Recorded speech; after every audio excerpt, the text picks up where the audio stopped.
mean is that anything at rest will stay at rest unless acted on by an outside force. For example, this water bottle right here, just sitting on this desk, it is not going to move unless I push it, right? The example that we had in our foldable talked about how a seatbelt, when you're sitting in the car and you slam on your brakes, yeah, you're going to lock up. Exactly. So let me ask you a question. If we're talking about the law of inertia, and I have two examples here, which I'm going to go get.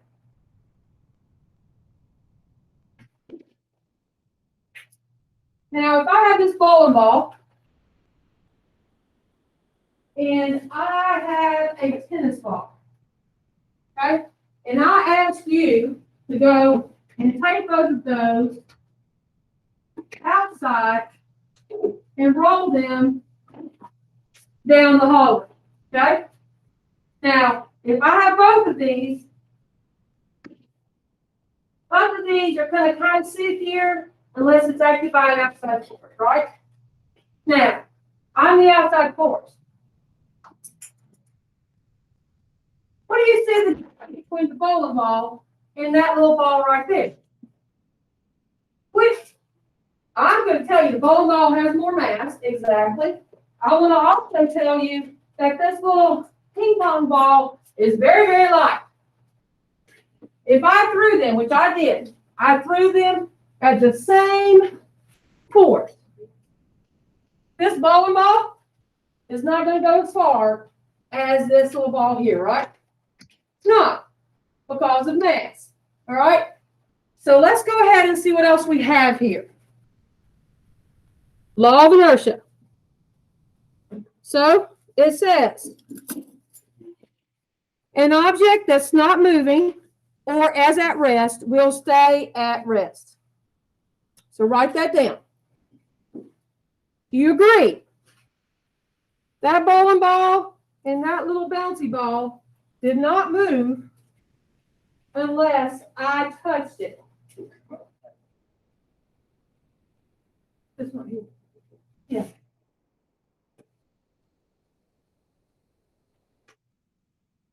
Oh, that's black. Maybe you don't have that paper. I put that there. It's the wrong one. Is everybody good so far?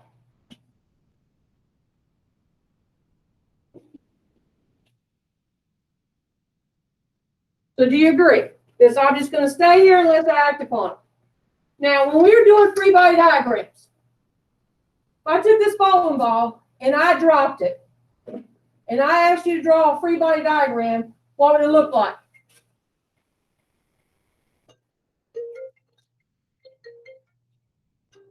What would it look like? What do we have? This is from the test that you just took last week. If I drop this bowling ball, there's no normal force. Why is there no normal force? Because it's not sitting on a desk. It's not sitting on anything. So if I dropped it, what are the forces that are involved in this? Gravity, air resistance, right? Now, if I graph this, what forces would be on here? Gravity, air resistance. Would the arrows be the same size? No, because there's more force here, right? Still 9.8 though, right? Because gravity is going to pull them both, but are they going to fall at the same time? What do you think?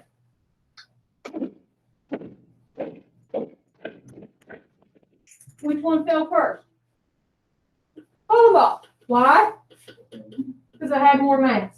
Believe it or not, this is a very light bowling ball, thank God. Or either that, I look like he won't. Okay. So let's go ahead and go on through again. An object that is moving will keep moving at a constant motion. Now, if I took that bowling ball and I rolled it down the hallway, it would go until when? hit the wall, right? Unless something else is in its way. If the garbage can's there, what happens? It would stop, right? And that's what it's talking about this. This one's going to be in motion, which means the same speed in the same direction. Do you know what I mean by speed and direction? If I apply the force to the bowling ball and I had it running, it's going to have a constant speed. What that means is if I had a timer, I could time it every second and I could see that it was moving the same amount each time. I know it would go in a straight line until something else changed its direction. How's everybody so far? Okay? An unbalanced force acts on an object. What does that mean? It will continue to go unless an unbalanced force. If I was drawing a force diagram, and on that force diagram, I had the ball, and I'm talking about it dropping. If I had force air resistance and force gravity, if I went somehow or another with the baseball and hit that bowling ball with it, I would have another force, which would be my force applied. Now, force air and force gravity, if it's floating, it would be balanced, right? But most of the time it's not. This is also an unbalanced force because now I have 9.8 here. So I have 6.2 here in newtons. And then I applied a force of 24 newtons that direction. That ball will continue to drop down, but then also it would go in the left direction. Does everybody understand? Okay, let's look at the next one. What is inertia? Inertia is a tendency of all objects to resist change of motion. So every object that you have has an inertia, and it will not change direction unless it is acted on by an outside force, and it resists that.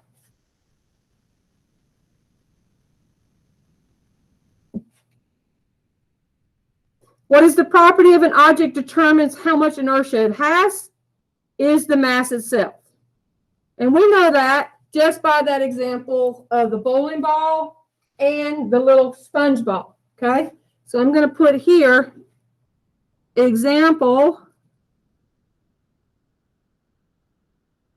bowling ball and sponge ball. They both have different inertias, okay?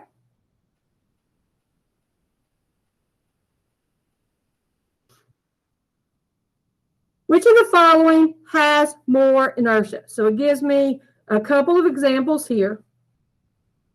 And do you agree that a bowling ball would have more inertia than a tennis ball?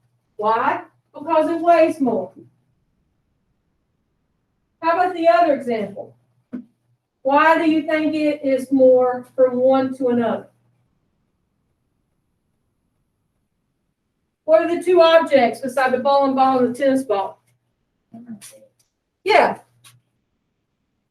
So what do you know about those two objects? Well, a hammer weighs a lot, right? A feather's really light. A feather has things sticking out, correct, that can catch the wind. If you dropped a hammer and a feather at the same time, wouldn't the feather just spin around and the hammer would just jump, it would fall straight down? And that's what it's talking about here with those two examples. Okay? Let's go ahead to the second law. So what I'm going to do is I'm going to give you a couple minutes because now you understand how we're doing this. So I would like you to try to do the second law yourself. So we just covered the first law, the law of inertia, talking about things being at rest will stay at rest. We also talked about the seat belt. We also talked about the bowling ball, and we talked about the sponge ball.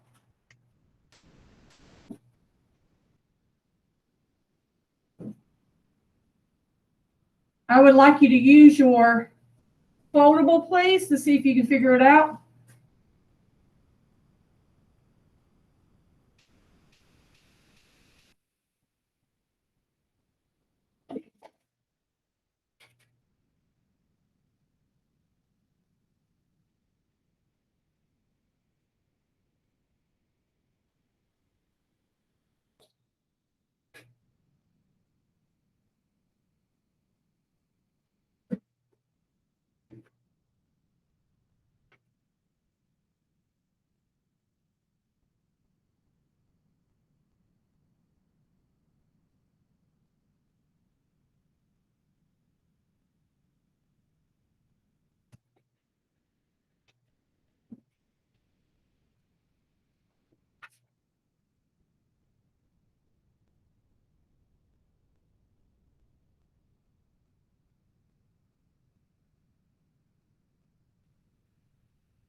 Right now, we're filling out the second law of Newton's laws.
You would reach inside your desk to make sure you have a calculator, please, because you're going to need it in a few minutes. Take it out, please. If you want to, you come through and do that.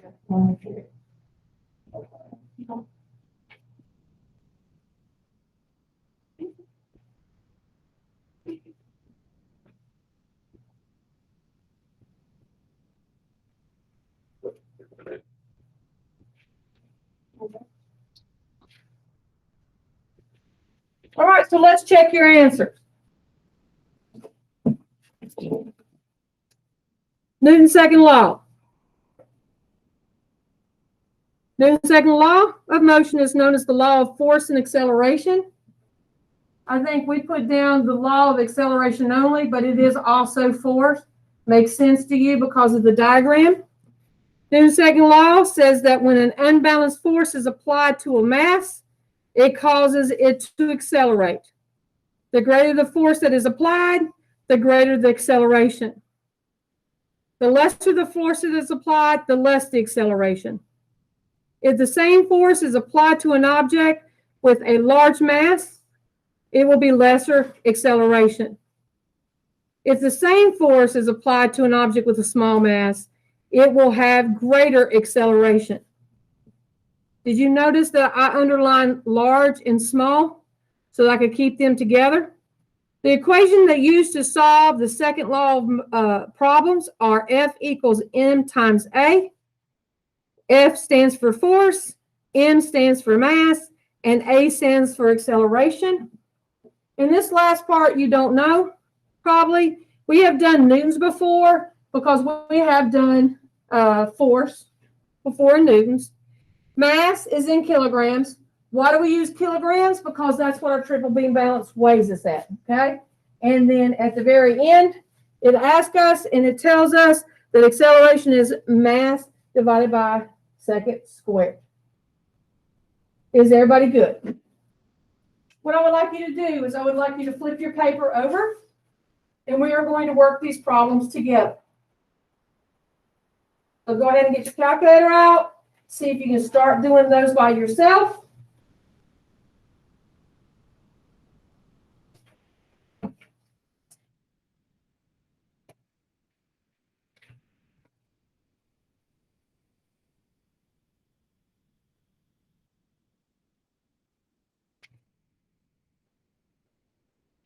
I'm sorry, baby. I could have brought that to you.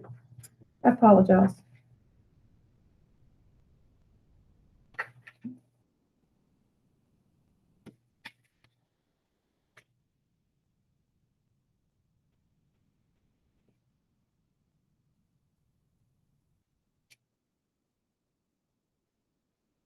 First two people in the first row, if y'all would please get up with your calculator and your pencil and go to lab station 1. David, John, Andreas, let's do it. Yeah, go ahead and go to lab station 2, please.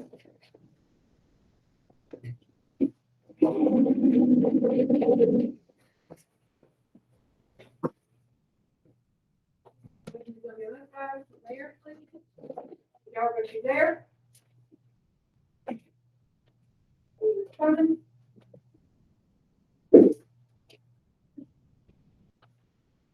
That's it. Yep. All right. Yes, ma'am. Yeah. Are you okay? Okay. And the other three that I have, if y'all would please come from your section 4, 5, please. So you're bringing your handout. So this is what we're going to do. Handout. Go ahead and hold your paper face that way. Then we would stand up for a few minutes. Y'all can walk there, ready? Okay. So, Laura, you're doing question number 1. You're going to explain it to everybody. You're going to do number 2. You're going to do number 3. You're going to do number 1. You're going to do number 2. You're going to do number 3. You're going to explain it to your group. You're going to do number 1. You're going to do number 2. You're going to do number 3. And you're going to do number 4. Okay? You're going to explain it to your group. Now, on the desk here, you have this. This is the first one that you minutes.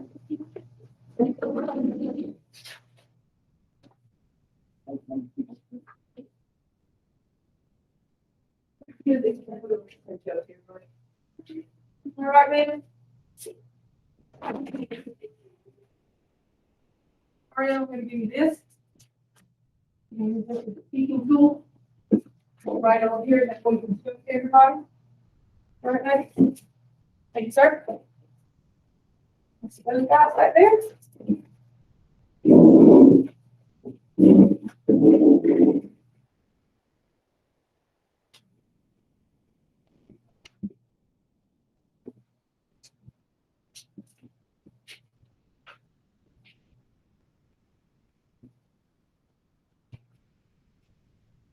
Here's the number 1. There you go. Right, so this is how we're going to do. What you're going to do first is you're going to draw your triangle. Okay? Draw it on your paper. The person that's doing their board, draw your triangle.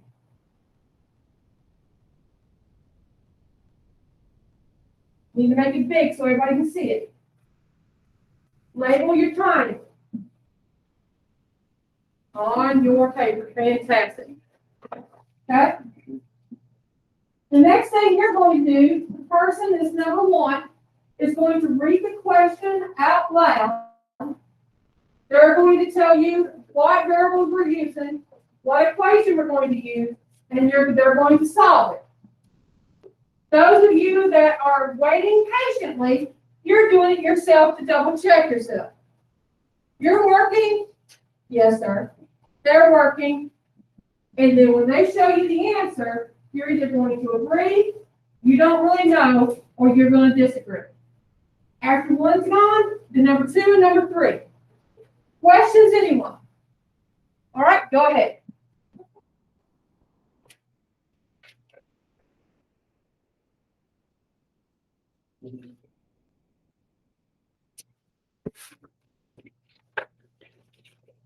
So what they're doing is they're in the lab room and they are working on their equations. So what they're going to be doing is they're going to be doing this given, they're going to be doing their equation, and they're going to show them their answers. That is number 2. And this is the answer for the 3rd page. I'm a coming, girlfriend.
Okay.